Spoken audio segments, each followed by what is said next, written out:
Halo semuanya, kembali lagi di channel Raja Galba ya. Nah, di video kali ini saya ingin membahas tentang OJK yang baru saja mengeluarkan peringatan yang ditujukan untuk nasabah pinjol. Peringatan ini kalau menurut saya gimana ya? Nanti Anda tanggapi saja peringatan tersebut. Nah, oke. Nah, bagi yang baru-baru galbay, mau galbay atau belum menjadi nasabah pinjol, wajib nonton video kali ini. Oke, nah langsung saja kita lihat peringatan tersebut. Saya mendapatkan hal tersebut dari Google gitu ya. Banyak sekali beritanya gini ya. Ini 2 hari yang lalu, 2 hari yang lalu gitu kan. 2 hari yang laluan. Oke, jadi pada tanggal 8 September gitu ya.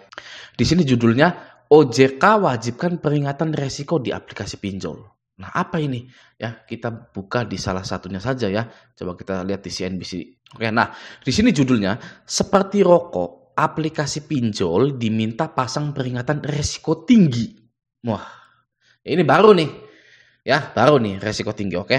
Layanan pinjaman online atau pinjol, perusahaan finansial berbasis teknologi atau fintech diminta untuk memberi peringatan kepada konsumen seperti yang ada di industri rokok. Sebagaimana diketahui, pemerintah telah lama mengatur bahwa industri rokok wajib menampilkan peringatan berbahaya kepada konsumen. Hal ini sebagaimana diatur dalam peraturan pemerintah nomor 109 tahun 2012 tentang pengamanan bahan yang mengandung zat adiktif berupa produk tembakau bagi kesehatan. Nah, mirip dengan hal tersebut, Otoritas Jasa Keuangan atau OJK telah meminta penyelenggara LPBBTI untuk memasang peringatan di laman utama website atau aplikasi pinjol. Adapun peringatan tersebut berbunyi, nah ini dia peringatannya. Peringatan, hati-hati, transaksi ini beresiko tinggi. Anda dapat saja mengalami kerugian atau kehilangan uang. Jangan berutang jika tidak memiliki kemampuan membayar. Pertimbangkan secara bijak sebelum bertransaksi, mengutip keterangan tertulis pada hari Minggu. Ya, nah ini jadi peringatan ini. Peringatan ini yang akan ada di halaman websitenya pinjol dan ada di aplikasi pinjol ketika nasabah ini membuka atau baru saja mendownload aplikasi pinjol tersebut. Oke, nah nanti akan kita bahas. Kita habiskan dulu di sini ya. Hal tersebut seiring dengan besarnya kontribusi generasi Z dan milenial terhadap kredit macet industri fintech per Juli 2024, tingkat wan prestasi lebih dari 90 hari TWP 90 fintech sebesar 2,53% turun dari bulan sebelumnya 3,47%. Nah, jadi adanya peringatan tersebut karena Gen Z, ya, kontribusi Gen Z dan milenial terhadap kredit macet. Jadi banyak yang gagal bayar di Indonesia ini. Mulai dari Gen Z dan milenial, tapi yang paling banyak adalah Gen Z pemakai pinjol itu ternyata. Ya, ini ada datanya. Oke, kita lanjut dulu. Kendati turun, peminjam dana berusia 19 sampai 34 tahun menyumbang sebesar 37,17% terhadap total TWP 90. Hal ini menjadi perhatian mengingat generasi tersebut masih dalam usia produktif dan merupakan calon debitur potensial lembaga keuangan. Ya, kan regenerasi utang. Kalau Anda mau tahu ya, calon ya nih, usia produktif dan merupakan calon debitur potensial lembaga keuangan seperti pinjol, leasing, dan bank. Ya, budaknya para pinjol. Oke, kita lanjut dulu ya. Kredit macet pada pinjol tersebut akan mempengaruhi skor kredit dan akan menyulitkan seseorang untuk meminta pembiayaan dari bank dan lembaga keuangan lainnya, seperti untuk kebutuhan pembelian rumah dan mobil. Nah, jadi guys, ya, kalau Anda mau tahu, kredit yang paling benar itu untuk rumah dan mobil.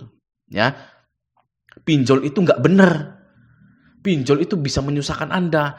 Karena Anda nanti nggak bisa ngambil rumah dan mobil. Itu yang paling penting. Kalau pinjol itu nggak penting. Sampai Anda galbay pun, ya itu boleh. Ya, tapi ya Anda nggak bisa beli rumah dan beli mobil.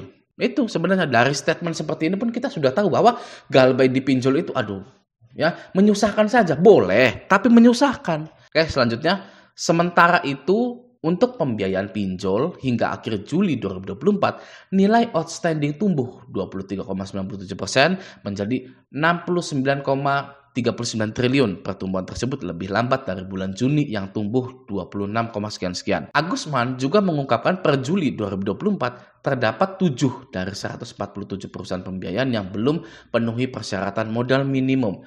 Lalu masih terdapat 26 dari 98 P2P lending yang belum memenuhi ekuitas minimal Rp 7,5 miliar yang mulai berlaku pada 4 Juli 2024 sebagaimana diatur di POJK 10 tahun 2022. OJK terus lakukan langkah untuk mendorong ekuitas minimal tersebut, baik berupa injeksi modal atau kembalian izin usaha. Gitu ya. Ini jadi ada 26 pinjol ya dari 98 yang belum memenuhi ekuitas minimal 7 miliar. Jadi ada pinjol yang nggak punya modal. Kenapa nggak punya modal? Ya karena banyak digalbay. Ya, gimana kalau banyak yang galbay? Ini solusinya, injeksi modal atau kembalikan izin usahanya. Kata OJK. Kalau saya di posisi pengusaha pinjol, ini sadis bener nih OJK. Ya, sadis bener loh. Karena seperti ini. Contohnya, masyarakat banyak yang galbay. Ya sudah, kamu injeksi modal, cari modal lain, kemana kek. Atau kalau nggak mau, kembalikan izin usahanya. Waduh, Pak, sadis bener Pak. Ya kan, OJK ini, bapak-bapak OJK ini. Saya udah bayar sekian dari tahun 2017, ya kan. Sekarang nggak ada modal, suruh dikembalikan izin usaha. Sadis. Ya. Nah, kalau dari kacamata nasabah atau kacamata masyarakat, ya bagus, ya kan, agar pinjol ini cepat musnah. Kalau nggak punya modal, udah kembalikan saja izin usahanya, kata Agusman. Ini Agusman ya, karyawan atau petingginya OJK. Gitu. Oke, nah sekarang kita kembali ke sini, kayak ke peringatan ini. Nah, di sini, peringatan, hati-hati, transaksi ini beresiko tinggi. Anda dapat saja mengalami kerugian atau kehilangan uang. Jangan berutang jika tidak memiliki kemampuan membayar. Pertimbangkan secara bijak sebelum bertransaksi. Nah, jadi sekarang Anda sudah tahu ya, resiko dari gagal bayar adalah mengalami kerugian atau kehilangan uang. Oke, di sini tidak ada seperti ini ya. Transaksi ini beresiko tinggi. Anda dapat saja mengalami kerugian atau kehilangan uang, dipenjara, disita rumahnya, disita barangnya dan lain-lain. Tapi tidak ada. Ya. Bagus, ya. Kita tepuk tangan dulu. Bahwa apa yang kita pikirkan selama ini dan kita kaitkan dengan aturan-aturan yang ada di Indonesia, maka gagal bayar di pinjol itu tidak bisa dipenjara dan tidak bisa disita harta kita. Ya sudah, bagi Anda yang mau galbay, apalagi yang dipikirkan? Ya, ini langsung dari OJK-nya sudah ada peringatannya terbaru. Nah, tapi saya tidak mengerti di sini di kehilangan uang. Bagaimana bisa kehilangan uang? Ya kan? Misal kita minjol, gitu ya. Anda dapat saja mengalami kerugian atau kehilangan uang. Oke lah, rugi. Misalkan kita itu sampai jual rumah, jual motor, jual mobil. Itu kan namanya rugi gitu ya. Harta kita yang susah-susah kita kumpulkan, dijadikan barang, lalu terkonversi kembali menjadi pembayaran pinjol. Ya mungkin itu rugi. Nah, lalu kehilangan uang. Ini gimana maksudnya kehilangan uang ini? Ya, apakah pinjol ini bisa menyerot m-banking kita, bisa mengambil uang-uang kita dari ATM gitu ya. Bagaimana nih? Uang saya hilang ketika saya pinjam uang di pinjol. Gimana ceritanya ya kehilangan uangnya? Ini agak kurang paham nih barangkali. Ya, ada Anda yang paham, lebih paham, coba tulis di kolom komentar. Kehilangan uang itu maksudnya begini Bang.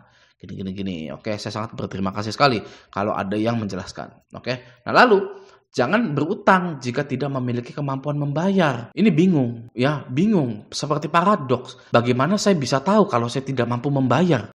Ya kan? Itu kan kredit, ya. Bank, leasing, pinjol, koperasi, itu kan memang produknya berisiko semua. Berisiko bahwa nasabah ini tidak mampu membayar, gitu. Dan nasabah pun tidak tahu kalau dia itu bisa bayar atau tidak, ya kan? Tapi saya apresiasi, ya, nggak usah digede-gedein lah. Saya apresiasi. Jangan berutang jika tidak memiliki kemampuan membayar. Bagus, itu adalah edukasi literasi keuangan yang diperlukan ya. Karena selama ini edukasinya itu hanya jangan pinjam ke pinjol yang ilegal, pinjamlah ke pinjol yang legal sudah gitu ya. Tapi sekarang ini beda nih ya. Jangan berhutang di sini di pinjol yang legal jika Anda tidak memiliki kemampuan membayar. Oke?